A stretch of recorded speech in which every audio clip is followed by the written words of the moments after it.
Assalamualaikum warahmatullahi wabarakatuh. Halo sahabat Adu Channel. Semua bisa menjadi guru, semua bisa menjadi murid. Masih bersama saya Faiza Shihab dalam mata kuliah yang sama, manajemen keuangan. Dan jika nanti ada tambahan atau masukan terkait dari informasi yang saya berikan, silahkan tulis di menu komen ya, karena kita di sini masih sama-sama saling belajar. Baik, kali ini kita masih membahas bab 15, Working Capital dan Current Asset Management, di mana di video ini kita akan masuk dalam bab 15 untuk yang part kedua, yaitu adalah Account Receivable Management. Di video sebelumnya sudah saya jelaskan sedikit apa pentingnya Account Receivable Management, di mana Account Receivable Management adalah strategi yang diterapkan oleh perusahaan agar penagihan piutang yang telah jatuh tempo dapat berjalan dengan lancar. Adapun ada dua hal yang bisa dilakukan oleh perusahaan, yaitu melakukan relaksasi standar kredit dan memberikan diskon kepada krediturnya. Contoh dari relaksasi misalkan di kala pandemi sekarang, tahun lalu ada beberapa leasing yang memberikan relaksasi standar kredit kepada kreditur. Misalkan mereka memberikan keringanan untuk dalam jangka waktu setahun tidak melakukan pembayaran ataupun cicilan. Namun di saat yang lain akan ada penambahan beberapa periode untuk pembayarannya. Jadi relaksasi ini tentunya dilakukan untuk memudahkan kreditur agar agar memudahkan kreditur dalam melakukan pembayaran. Relaksasi standar kredit bisa dilakukan sebelum hutang itu dilakukan, dan juga bisa dilakukan contohnya adalah saat hutang itu berjalan. Contohnya yang tadi contoh yang saya sudah berikan. Oke, baik. Untuk lebih jelasnya kita akan masuk ke contoh soal saja ya. Contoh di sini adalah contoh soal 3. Contohnya adalah PT ABC sedang mempertimbangkan merubah standar kredit atau relaksasi kredit standar dalam memenuhi perubahan pesaing dalam kebijakan kredit. Sebagai hasil dari perubahan yang diusulkan, penjualan selama tahun mendatang diperkirakan meningkat 30%. Dari 4.000 kapal menjadi 5.200 kapal.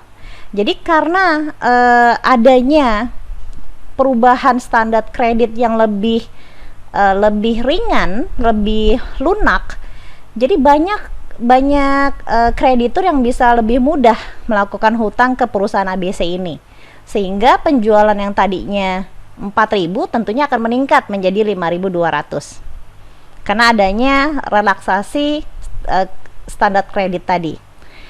Kemudian karena relaksasi standar kredit yang dilakukan perubahan tersebut, periode penagihan juga meningkat, yang tadinya 30 hari menjadi 60 hari.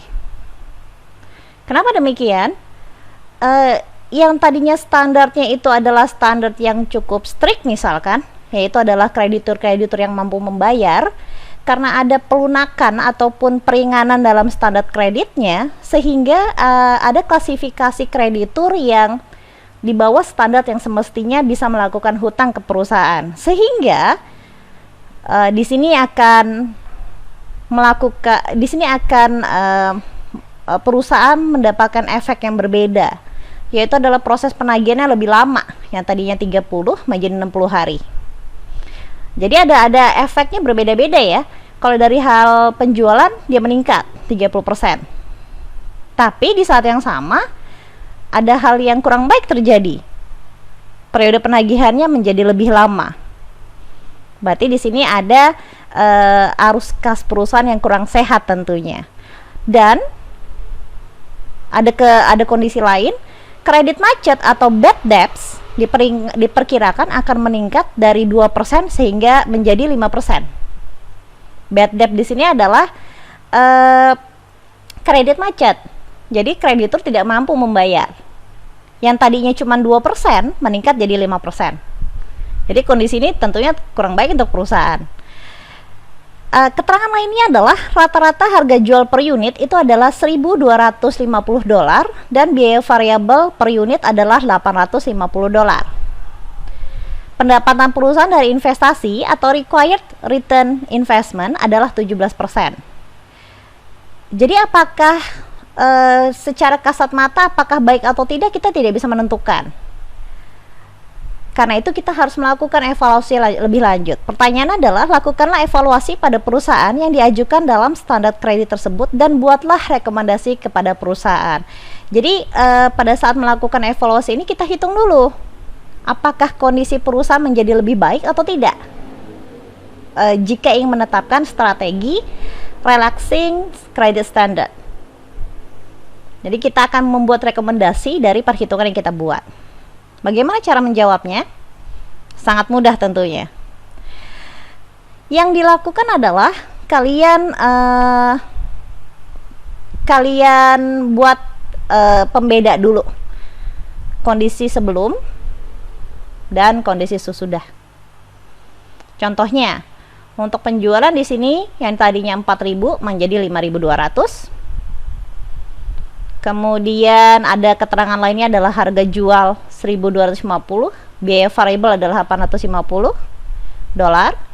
Kemudian ada keterangan lainnya ACP atau periode penagihan yang tadinya 30 menjadi 60 hari. ACP jangan lupa ya, average collection period. Maka itu disebut dengan periode penagihan. Kemudian keterangan lainnya ada required rate of return 17%. Kemudian asumsi hari kerja, ini hati-hati pada saat ujian. Kalau di soal sudah tertera 365, maka kamu akan gunakan 365. Tapi kalau dalam soal diasumsikan 1 tahun sama dengan 360 hari, maka kita akan menghitung berdasarkan 360 hari. Jadi kalau kalian lihat di sini, di soal ini tidak ada keterangan 1 tahun berapa hari, maka kita akan menggunakan 365. Jika di soal tidak ditentukan 1 tahunnya itu berapa hari, begitu ya. Kemudian keterangan yang terakhir, bad debts. Bad debts yang tadinya 2% menjadi 5%. Lalu bagaimana cara menghitungnya? Yang pertama adalah kita lihat dulu additional profitnya. Ada penambahan profit, penambahan keuntungan dari penjualan, dari peningkatan penjualan yang terjadi. Yang tadinya 5.000 menjadi 4.000, berarti 5.200 dikurangi 4.000, karena kita ingin tahu berapa sih penambahan profitnya. Lalu dikalikan harga jual dikurangin biaya. Standar ya, harga jual dikurangkan modalnya. Jadi kamu tinggal menghafalkan berapa sih kuantitinya atau unit. Rumus profit apa? Jika masih ingat, profit sama dengan price dikali Q, harga dikali kuantitas, di mana price di sini adalah harga jual dikurangkan biaya, quantity di sini adalah penjualannya. Rumus yang sangat sederhana, sehingga ketemu $480.000. Lalu tentunya profit tersebut akan kita kurangkan dengan cost. Cost apa yang terjadi? Cost yang timbul dari account receivable. Account receivable di sini maksudnya adalah dari ACP-nya. Dari periode penagihan yang lebih lama, yang tadinya 30 hari menjadi 60 hari, kita akan hitung cost-nya bagaimana, yang kita namakan dengan cost of marginal investment in account receivable. Jadi format ini harus dihafalkan ya. Nah, kemudian akan kita klasifikasikan menjadi 2, yaitu adalah present plan atau rencana saat ini, maksudnya adalah kondisi saat ini, dibandingkan dengan proposed plan-nya, rencana yang akan diterapkan. Maksudnya di sini rencana yang akan diterapkan adalah kondisi strategi jika menerapkan perubahan standar kredit atau relaksasi standar kreditnya. Jadi yang akan kita hitung yang pertama adalah present plan-nya itu adalah 4.000 karena kondisinya adalah present ya, sebelum terjadi perubahan. Kemudian dikalikan 850. Jangan lupa rumusnya adalah P kali Q. Karena itu di sini price-nya itu adalah 850, kuantitinya adalah 4.000 dibagi dengan 365 dibagi 30. Kita bagi dengan periodenya, periode ACP-nya gitu ya, karena kita akan melihat ACP-nya ini kita rupiahkan, intinya seperti itu. Cara merupiahkannya adalah P kali Q, kemudian dibagi 365 per 30. Akan ketemu hasilnya adalah 279.452,05. Kita memakai dua angka belakang koma ya. Lalu bagaimana dengan propose plan-nya? Propose plan sama, 5250 dikalikan 850. Lagi-lagi sama, P kali Q, price kali quantity, dimana kuantitinya itu adalah 5.200. Di sini ada typing error ya, harusnya di sini adalah 5.200. Ya, harusnya adalah 5.200 dikalikan 850 dibagi ACP-nya. Karena di sini adalah propose plan, maka kita akan mengambil yang kedua. 60 365 dibagi 60. Ketemu 726.575,34 dolar. Lalu tinggal kita kurangkan present, kita kurangkan dengan propose, hasilnya adalah negatif. Hasilnya adalah negatif. Ini baru managerial investment in account receivable. Cost-nya dari mana? Cost itu kita kalikan dengan required return, required rate of return-nya, dimana di sini adalah 17%. Jadi angka 447.123,29 tadi kita kalikan dengan 17%. Kenapa di sini dinamakannya cost increase? Karena nilainya adalah negatif. Maksudnya apa cost increase? Maksudnya adalah biayanya meningkat. Dari mana kita tahu meningkat? Yang tadinya biaya perusahaan hanya 200.000, sekarang menjadi 726.000. Jadi ada kenaikan biaya. Jika hasil yang dipropos ini lebih kecil dari 279, maka dia akan menjadi cost saving. Jadi hati-hati pada saat ujian nanti di bagian di sini, di bagian yang ini kamu harus tepat menggunakannya. Apakah kenaikan cost atau penghematan cost? Bisa menggunakan bahasa Inggris ataupun bisa menggunakan bahasa Indonesia. Bahasa Inggrisnya kalau peningkatan cost adalah cost increase. Kalau penghematan biaya adalah cost saving in account receivable. Kenaikan biaya pada account receivable atau penghematan biaya di account receivable. Ada dua ya. Karena di sini adalah cost increase, maka nilainya adalah negatif. Negatif berapa? 447.123,29 dikalikan 17%, hasilnya adalah 76.010,96 minus. Sini minus ya. Itu baru cost untuk biaya untuk di account receivable-nya.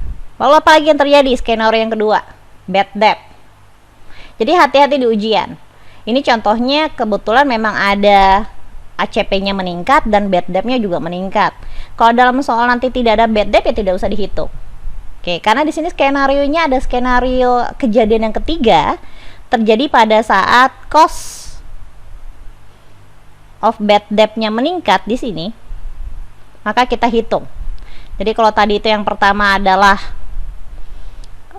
additional profit contribution from sales, yang keduanya adalah cost of marginal investment in account receivable, dan sekarang yang ketiga cost of increase in bad debt.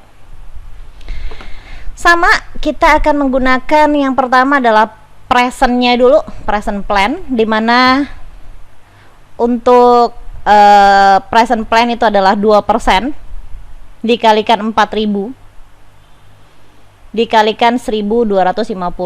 Karena di sini bad debt-nya ya cukup harga dikalikan sama P dikalikan Q.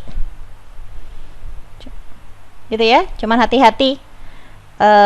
Di sini adalah 2% itu dari yang bad debt-nya yang untuk yang present, 4.000 ini adalah yang present yang berapa quantity kapalnya. Tapi price di sini hati-hati. Ini yang bedanya antara accounts receivable dengan bad debt. Price di sini dia menggunakan harga jual. Gitu ya. Sedangkan kalau untuk di account receivable kita menggunakan biaya variabel.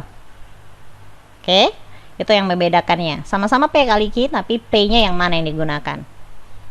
Oke. Jadi gampang menghafalnya. Kadang kalau untuk profit, P-nya adalah harga jual dikurangkan biaya variabel. Kalau untuk di account receivable, untuk yang di cost of major investment account receivable, kita menggunakan biaya variabel atau variable cost. Sedangkan untuk di bad debt kita menggunakan harga jual, gitu ya, atau selling price-nya. Oke, setelah ditemukan ketemu 100.000. Nanti kalian coba hitung sendiri untuk perkaliannya, kan ini perkalian sederhana ya. Oke, kemudian propose plan-nya 5%. Ini 5% ya. 5%. Kemudian 5.200 untuk yang di sini 5.200 dikalikan 1250. Karena P yang kita pakai adalah harga jualnya. Ketemu angka 325.000. Sehingga terjadi apa nih? Ada cost tentunya ya. Jadi cost of marginal bad debt, karena itu nilai negatif. Kenapa negatif? Karena dengan kondisinya sebelumnya itu biayanya cuma 100.000, sekarang naik jadi 325.000, sehingga minus dong. Minus di sini maksudnya apa? Mengurangi profit yang didapat, karena timbul biaya. Jadi di sini 480.000 dikurangin 76.010,96 dikurangin lagi 225.000. Setelah di total itu nilainya adalah positif 178.989,04 dolar. Artinya apa? Karena nilainya adalah positif, ini yang kita sebut dengan net profit. Jadi bagaimana usulnya? Perubahan standar kredit atau relaxing kredit standar dilakukan karena menguntungkan, karena nilai positif ya. Kondisi seperti apa relaksasi kredit standar itu tidak dilakukan pada saat di sini nilai di bagian bawah di sini nilainya adalah negatif. Negatif yang kita sebut dengan net loss. Jadi hati-hati nanti pada saat menjawab soal ya. Kalau net loss tentunya perubahan kredit standar tidak dilakukan. Sekarang kita akan masuk di strategi kedua pada account receivable management, yaitu cash discount. Di sini kita akan melihat prakteknya lebih jelas di contoh soal yang keempat. Baik, jadi di contoh soal keempat di sini kita baca bersama-sama dulu ya. Sebuah perusahaan sedang mempertimbangkan untuk memberikan cash discount. Saat ini cash discount yang diberikan adalah 1%. Jadi tujuannya cash discount itu seperti apa? Agar kreditur mau membayar hutangnya lebih cepat kepada perusahaan memberikan pancingan berupa diskon. Tentunya kalau ada diskon, hutang yang sebelumnya itu akan menjadi berkurang dong, karena diberikan diskon ya. Dari sisi perusahaan, untungnya apa? Untungnya adalah kreditur membayar lebih cepat, sehingga kesehatan cash inflow perusahaan menjadi lebih bagus. Keuntungan bagi kreditur apa? Kreditur tentunya tidak harus membayar sebanyak di kesepakatan awal karena ada diskon tadi. Jadi untuk contoh soal 4 ini cash discountnya adalah 1%, dinaikkan menjadi 2%. Jadi yang tadinya 1% naik jadi 2%, gede ya, kenaikan 2 kali lipat. Volumenya diketahui volume penjualannya adalah 45.000. Dan jika dilakukan pemberian diskon, maka volume akan meningkat sebesar 10%. Hati-hati dengan penggunaan kata di sini. Meningkat sebesar 10% sama meningkat menjadi 10% itu dua hal yang berbeda. Maksudnya begini. Kalau saya kasih contoh ke kamu. Uang jajan kamu, kita pakai pengandai awal ya. Misalnya uang jajan meningkat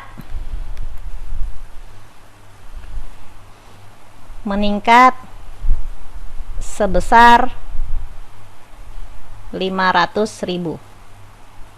Kalau uang jajan kamu awalnya adalah 1 juta, maka perkataan meningkat sebesar 500.000, uang jajan kamu dari yang 1 juta menjadi 1.500.000.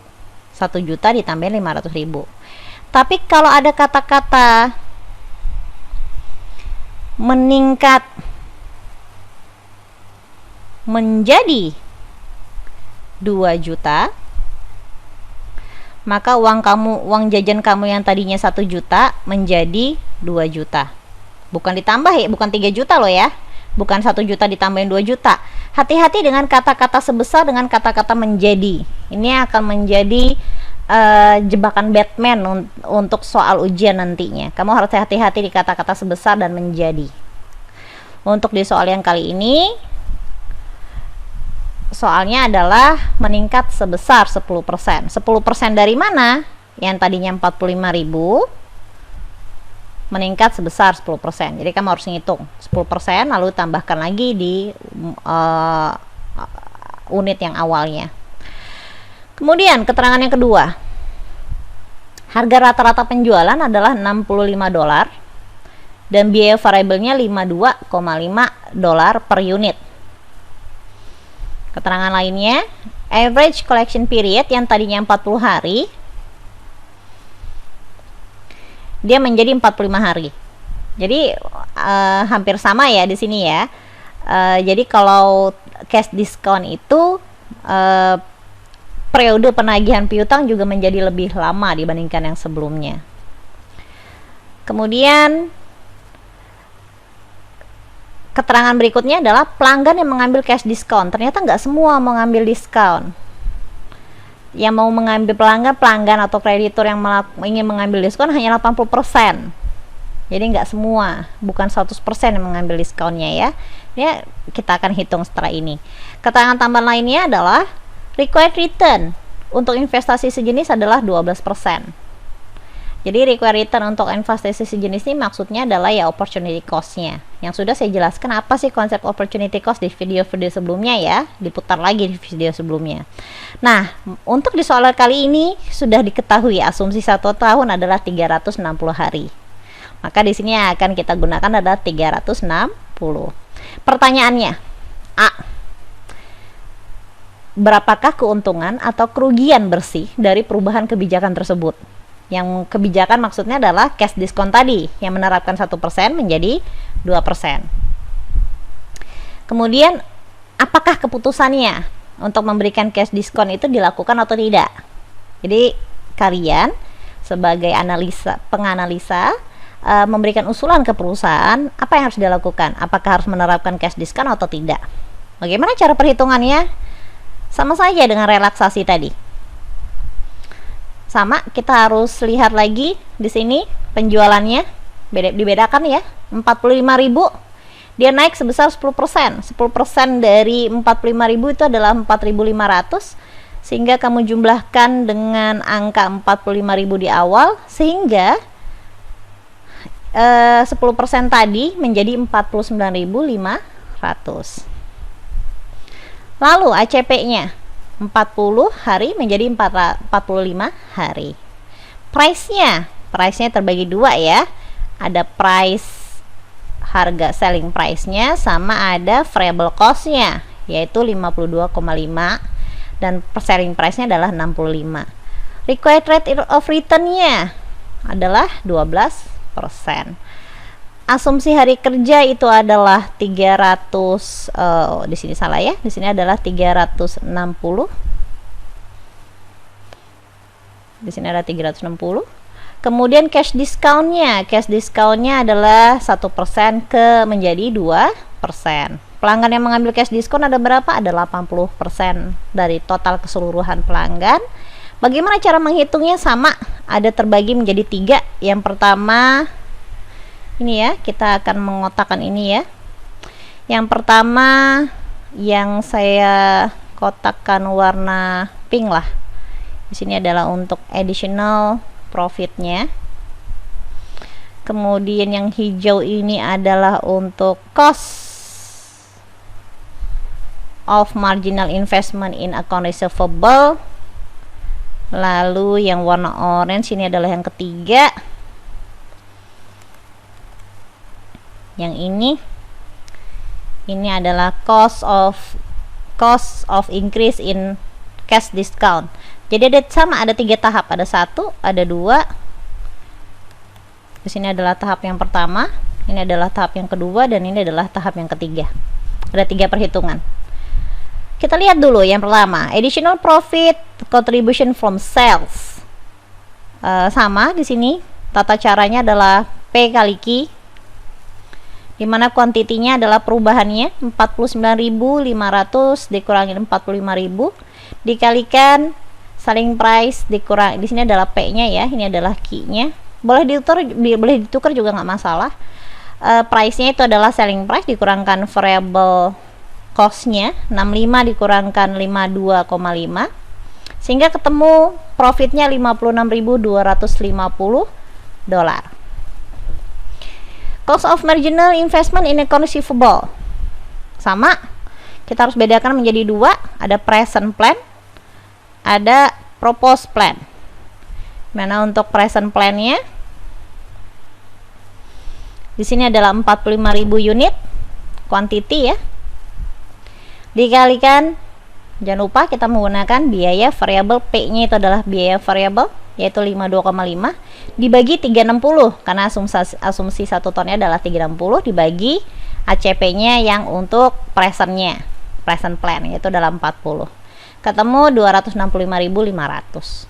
Propose juga begitu, yang bedakan hanya di quantity dan di ACP-nya 45, kuantitinya adalah 49.500, ketemu 324.843,75 sehingga terjadi increase, peningkatan cost. Jadi cost increase in account receivable yaitu adalah nilai 62.000 ini dikalikan required return-nya 12% sehingga ketemu minus 7.481,25. Yang kita pakai bukan yang 62.000 ya, 62.000 harus dikalikan required return dulu, baru kita ambil angkanya. Maka penempatan kamu harus sesuai di sini, jangan kotaknya ini berbeda ya. Untuk perhitungan yang akan kita hitung itu adalah untuk yang saya kotakkan merah, yang ini yang akan dihitung. Oke. Oke, kemudian itu adalah yang kedua. Sekarang yang ketiga, cost increase in cash discount. Kita ada cash discount yang untuk present plan, ada cash discount yang untuk proposed plan, dimana tata cara menghitungnya adalah sangat mudah. 1% dikalikan berapa pelanggan yang akan mengambil cash discount. Angka di sini akan berbeda-beda di soal ujian ya, hati-hati di sini. 80% ada di dalam soal tersebut. Dikalikan 65. 65 di sini adalah selling price, P-nya. Dikalikan kuantitinya 45.000 sehingga ketemu 23.400. Bagaimana yang untuk yang proposed plan 2%? Ini adalah cash discount-nya dikalikan 80%, banyaknya pelanggan yang mengambil cash discount. 65 di sini adalah price untuk selling price-nya. Kemudian 49.500 di sini adalah penjualan yang untuk propose-nya yang naik setelah 10% tadi sehingga ketemu 51.480. Kita kurangkan, selalu kurangkan present dikurangkan propose. Ketemu angka minus di sini. Minus di sini adalah cost increase ya. Kenapa yang tadinya 23 ternyata dengan adanya cash diskon biayanya nambah jadi 51.000.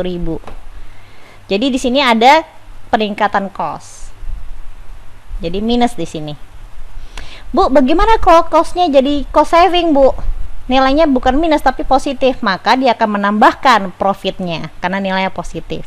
Hati-hati di soal ujian, karena ini di sini akan berbeda nilai positif negatifnya. Yang harus kamu ingat adalah present dikurangkan propose, gitu ya. Tanda positif atau minusnya itu tergantung present dikurangkan propose, sesimpel itu. Dalam hal ini nilainya adalah negatif 28.000 minus 28.000 dan $80. Kita jumlahkan jadinya 56.250 dikurangkan 7.481,25 dikurangkan lagi 28.080 dolar. Hasilnya adalah positif 20.688,75. Maka di sini disebut dengan net profitnya. Net profit dari pengimplementasian propose plan atau rencana di crash discountnya. Sehingga dalam hal ini apa yang dapat diusulkan? Jadi untuk jawaban A, ingat ya, kalian harus bisa membedakan yang mana jawaban A dan mana yang jawaban B. Untuk yang kita hitung yang ini semua, ini adalah untuk jawaban A. Net profitnya adalah 20.688,75 dolar, dan ini adalah jawaban B. Jadi pemberian cash diskon layak untuk dilakukan karena memberikan keuntungan untuk perusahaan. Begitu pula sebaliknya, jika nilainya di sini adalah negatif, di bagian akhirnya adalah negatif, maka adalah net loss. Jika net loss, maka pemberian cash diskon tidak layak untuk diterapkan oleh perusahaan. Baik, demikian untuk bab 15 part kedua. Semoga video ini dapat bermanfaat untuk semua. Jika ada kritik, saran, ataupun tambahan, atau mungkin video yang lain yang ingin kalian usulkan, silahkan tulis di menu komen ya. Saya Faiza Shihab undur diri dulu. Wassalamualaikum warahmatullahi wabarakatuh.